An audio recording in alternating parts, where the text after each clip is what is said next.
How's it going, gamers? You got hands here, and today in Dauntless, we're going over a few builds to help you clear Heroic Blaze Escalation nice and easy, so you can get that clear, so you can get those crowns, and especially all that nice loot at the end. So the builds we have going on in this video are builds for newer players, mid-game players, or even just in-game lazy-ish players, because these builds will do great damage, essentially, but most importantly, they will keep you alive so you can keep fighting and keep getting to the next stage and kill Torgadoro so you can get your clear. And trust me, you will. I go over different variations for the builds in case you need even more survivability if you find yourself dying with this build, which gives you incredible life and shields regardless.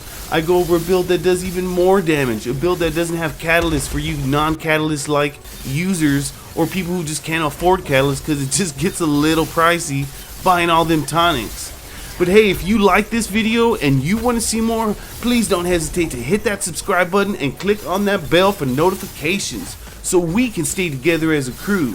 So turn on your system, grab your chain blades, and let's get ready. We're about to get in this video right now, gamers. What is up, guys? I'm sure you're excited to hop in these builds, so let's do it. Remember, I have 3 builds. We have this build here that has great damage and survivability, and it'll certainly get you a clear in Heroic Escalation. And then we have a build that doesn't have catalyst, because I know how some people don't dig it. And then we have another build that's for in-game players that don't have any problem dodging and can go to town with a super strong in-game build. So let's hop into this one. Go ahead and grab your Blizzard's Teeth. It's a great weapon. Don't forget to use the legendary ability. It does great damage, well, it does okay damage, and it can interrupt a behemoth, which is really awesome. You're going to throw a cunning cell in there and then another cunning cell.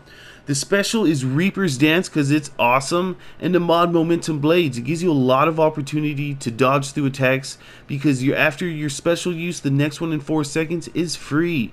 So tap it and just pop back and forth, dodge through attacks, do damage, and get your stacks. For the bond, we're using Pangarns because you gotta love the bond. But I would also suggest Destiny of Boreas because it is really awesome, especially with Momentum Blades, and does some great damage too. So try them out and figure out which one you like the most. So for the Omni Cell, we're obviously using Iceborne to help you stay alive so you can actually clear Heroic Escalation. It's real great because it gives you lifesteal and reduced damage. And remember to throw your Ice Lance so you can proc even more lifesteal and become unstaggerable. And it is really dope-tastic, especially how it synergizes with Tough, which gives you increased healing. So it's really nice with this build. The Lantern is also nice with this build because it's going to give you stacks of health shields to help you protect Tenacious to maintain your damage and of course keep you alive. We're going to throw a Catalyst cell in there. For the headpiece, this is Nashor's, that has a Tenacious, and we're going to put a Tough cell. The chest piece is Boreas, that has a Rage, and we're going to put another Tough cell in there. If you find yourself dying a lot even with this build, I would suggest to perhaps even put a Parasitic cell, which you will lose a little bit of damage because you're taken away from Tough, but it'll help you stay alive even more and reduce the damage taken, so it's entirely up to you. The arms here, or Boreas's, that has a Tenacious, and we're going to put a Rage cell in there.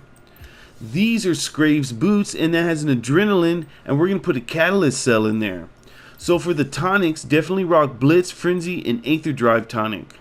So all in all, what we got going on is a +6 Catalyst. We know what that does. We really love it.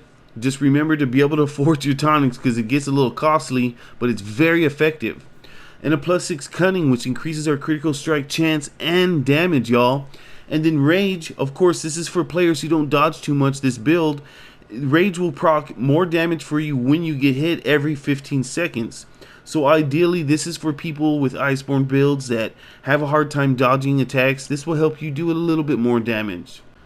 Tenacious is great damage, especially paired up with Tough, because it's 2% damage for every 100 health. And we have 1700 health, so we're doing over 30% damage with Tough. And also Tough is great because it's going to increase 50% healing from all sources, which synergizes very well with Iceborne to help you stay alive. And not only, it gives you extra health. So this really is awesome build that has some great damage essentially for newer players and survivability. So it's a really great build because on the cherry on top is Adrenaline, and you gotta love it because It grants you increased damage for every stamina missing. And I would also like to assume that newer-ish mid-game players are dodging a lot and depleting a lot of their stamina. Well, when you do more damage. People who often use adrenaline in in-game builds purposely deplete all their stamina and live with it because CBs gives you an opportunity to dodge with the special.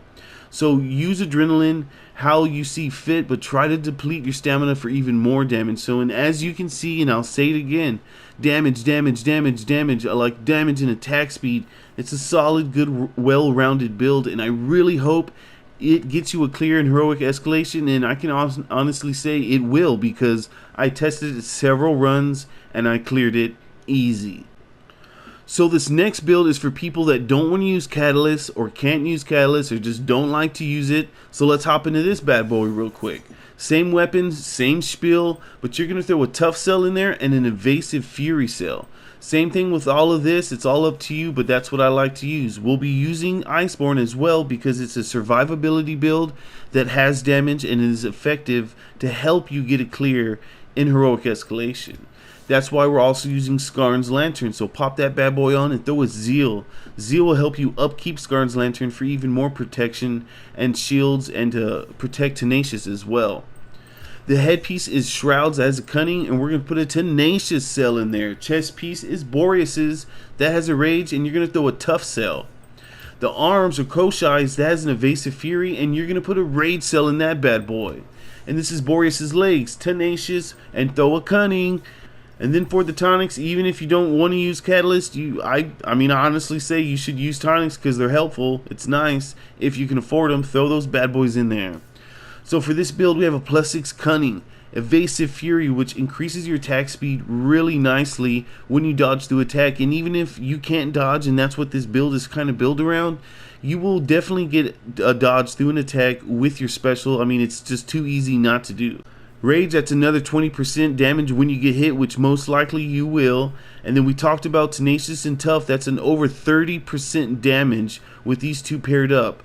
And Tough also increases your healing from all sources by 50%, so that pairs up with Iceborne and it'll help you stay alive. Weighted Strikes is from the weapon, and Zeal is on our Lantern, and it helps the effectiveness of the hold, which is a nice benefit in my opinion because we're utilizing Skarn's Lantern for the shields. But if you want to use a different cell like Cascade, be more than welcome to do so, because that is a really nice, awesome cell that I enjoyed. Or even if you're soloing, throw a Conduit in there for a little bit more attack speed. It's entirely up to you, and I hope y'all enjoy this no Catalyst build. That's for you guys. Alright, this build is for in-game players, people that know how to dodge, people who can survive and avoid damage. You know who you are, so let's hop into this. You probably already have a build like this and you don't even need help, but we're going to pop this one out just in case. I liked it and I definitely enjoyed it. You're going to throw a Zeal cell in there and a Berserker. Momentum Blades is awesome. We love it. You got to use it. And then the Bond, it's up to you. Pangarns, if you like the bomb. Or even Destiny of Boreas, which I prefer honestly, but it's just not as fun. I really like blowing up the Ice Bomb. So we're going to be using the Discipline Omni Cell for that increased critical strike chance and damage. If you use it, you know how to use it. You need to parry those attacks and gain those stacks of Flaming Fists, y'all, so this will proc correctly. The Lantern is Pangarns. Why? Because it does incredible AoE damage. It does damage to all behemoth parts in a general area if they're directly in the center, and it is better than most other ones, so I definitely suggest you use it because paired up with Zeal, it is even more awesome. The headpiece is Time Weave. That has a Predator, and you're going to throw a Berserker cell. The chest piece is also Time Weave. Throw an Overpower cell in that bad boy, and then another Overpower. The arms are Malkarions. That has a Predator, and we're going to throw an Evasive Fury. Or that new, what is it called? Aetherborn, something, Evasive Aetherborn, where it recharges your Lantern. And then the legs are Thrax legs. That has a Cunning, and you're going to throw another Cunning cell. So check this out. You have a +6 Berserker, Cunning, Overpower, Predator, Zeal. That's some incredible damage. Incredible damage. Zeal even does even more damage with your Lantern, which is completely incredible. The reason you don't see a bunch of attack speed is because with Momentum Blades and the Boreas Bond, you're really spending a lot of your time, Momentum Blades here in Boreas Bond, you're spending most of your time popping back and forth in your special and getting those stacks and dropping them. You don't need that much attack speed with a CB builds like this with Momentum Blades and Boreas Bond, so this is why it has a lack of attack speed, but Evasive Fury is still a nice cherry on top. So I hope y'all enjoy these builds, and I hope you get your clear for Heroic Escalation. Alright gamers, that's all I got for you today. Hey, if you're looking for a crew, don't forget to join us in Discord. That invite link will be in the video's description and in the comments. If you need any further help or have any questions, hit me up in the comments because you know I always answer. Alright, this is Hans signing out. Peace!